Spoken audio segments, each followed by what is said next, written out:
right here, this is a good number.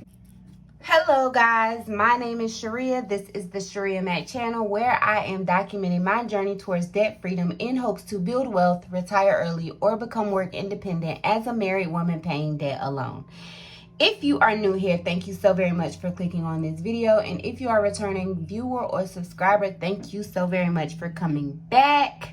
If you're new and you're a viewer but not yet a subscriber, please consider subscribing so that you will not miss a video, a moment, an accomplishment, anything on this journey. I am here to motivate you guys, as well as allowing you guys to hold me accountable for doing what I said I was going to do. You guys are familiar with this template that is on the screen. It is my budget template, and it is time for May Paycheck 1 budget. So we will get right into it. As you can see, we will start with my income. It is high, but this right here is the type of income I plan to bring in monthly in the future. I don't know how it's going to happen. I don't know when it's going to happen. I don't know why it's going to happen. Well, I do know why it's going to happen. It's going to happen because that's what I want to happen.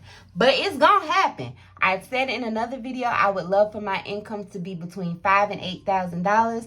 And this right here, this is a good number. Ideally, what would be your average income that you could make in a month? And what are you doing to get there? Let me know that down in the comments. I don't really know how I came up with $5,000 to $8,000, but I like that. I like that number, that range, like 5 to 8. 6 is good, 7 is good, 8 is great, 10 is better, but that's what I'm striving for. But let me know what your ideal income would be for the month, in a month. So let's get into it. The reason my income is so high for this month, one, I was paid out for my vacation when I left Wake County. So I worked 140 hours, usually in a rotation, which is my 7 days that I do work. We do 80 hours in those 7 days. So I only did 4 of those days. And those 4 days, I got 40 hours. And then I was paid out for about, I want to say it's like 150 hours of vacation, because you know who needs vacation when you off for 7 days.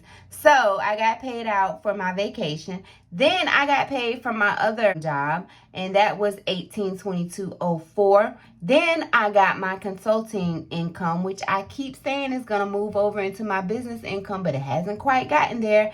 And then my husband finally got stimulated, and so he carries one child, I carry one child. Well, he carries 2 children, I carry one child, and we split that middle child down the middle.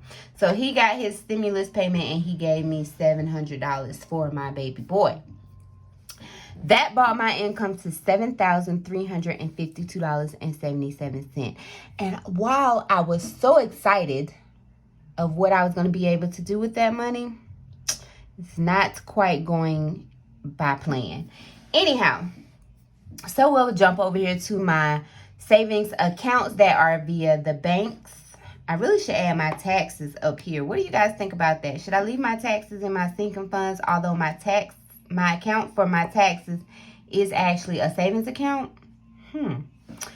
So as for my Christmas sinking fund, after this $50 deposit, I will have $650.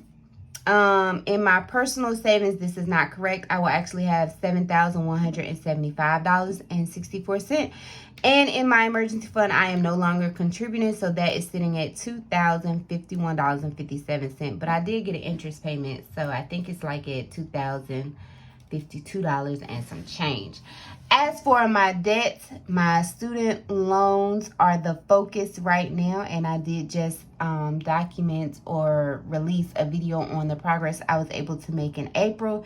If you have not checked that out, please do so. Because I have stopped contributing to my emergency fund, that $50 has been rolled into my student loan snowball and brings my snowball from $576 to $626.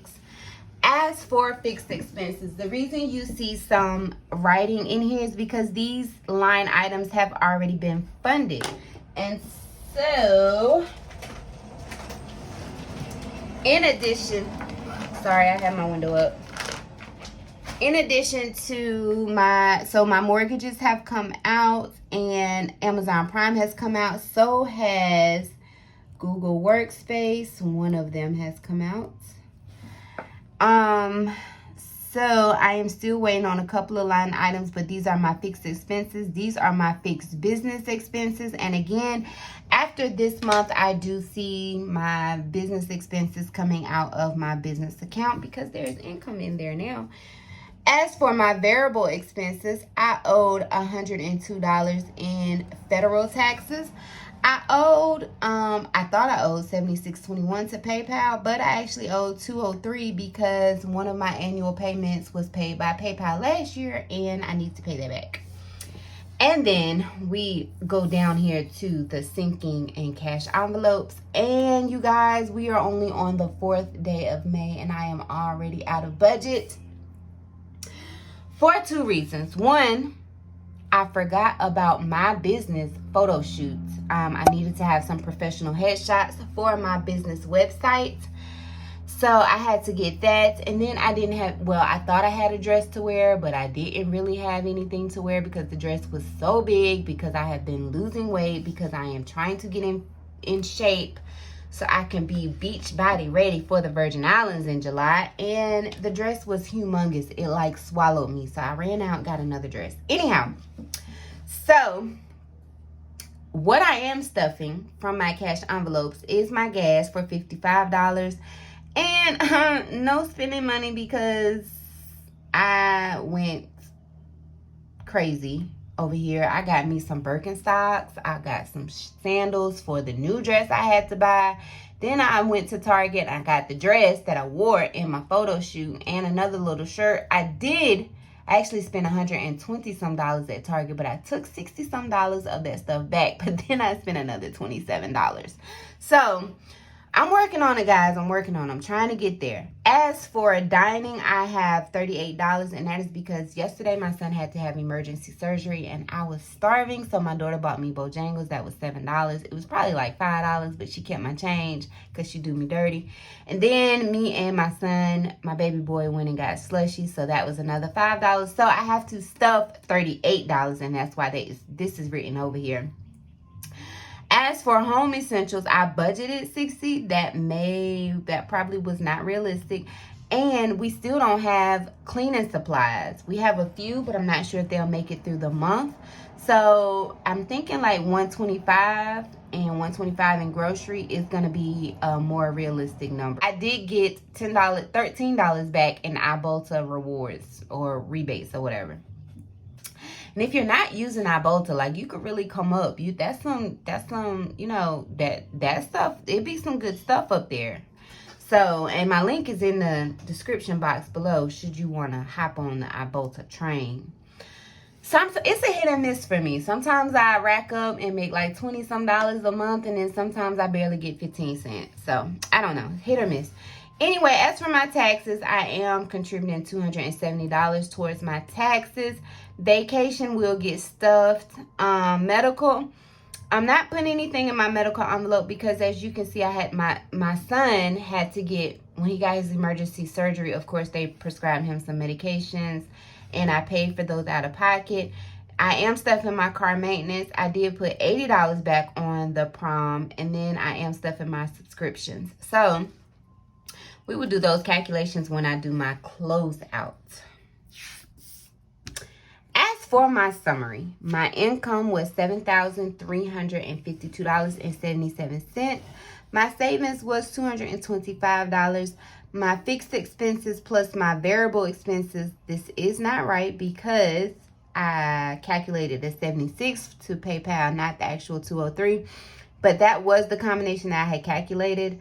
My sinking funds were at $781, not $773. And then my cash envelopes were at $833. And so it ideally would have left me with a balance of $4,094.78. I don't know where this came from. And so all of that actually is, no, I did put, so when I developed my budget, ideally I was putting my month notice for the job that I have now because I am going to UNC. For the job I have now, I don't have a caseload, and I was worried that they were just going to let me go in 2 weeks. But they're actually going to keep me the entire month. I am going to work till May 29th doing absolutely nothing because I don't have a caseload. I don't understand, but I'm grateful. I am grateful because now I am able to put $1,400 towards debt, and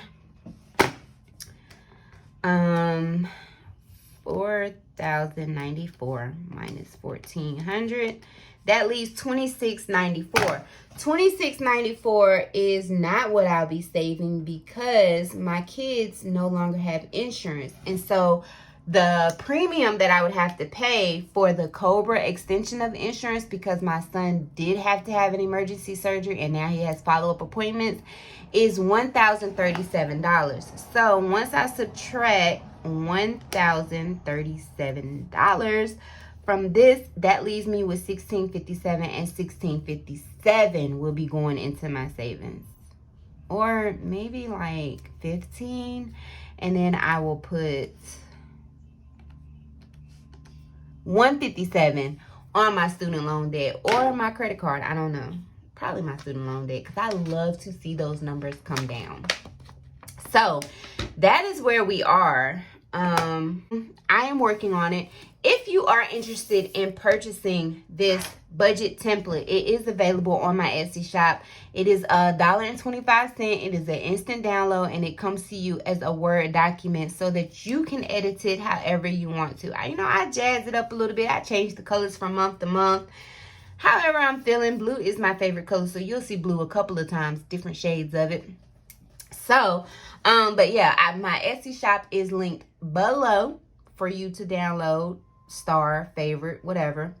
And if you have not already subscribed, please consider subscribing and clicking the notification bell so that you can be notified every time I upload a video, which as of right now is every Tuesday, Thursday, and the first Saturday of the month is when I do Student Loan Saturdays and track and share my progress that I was able to make for the month on my student loans.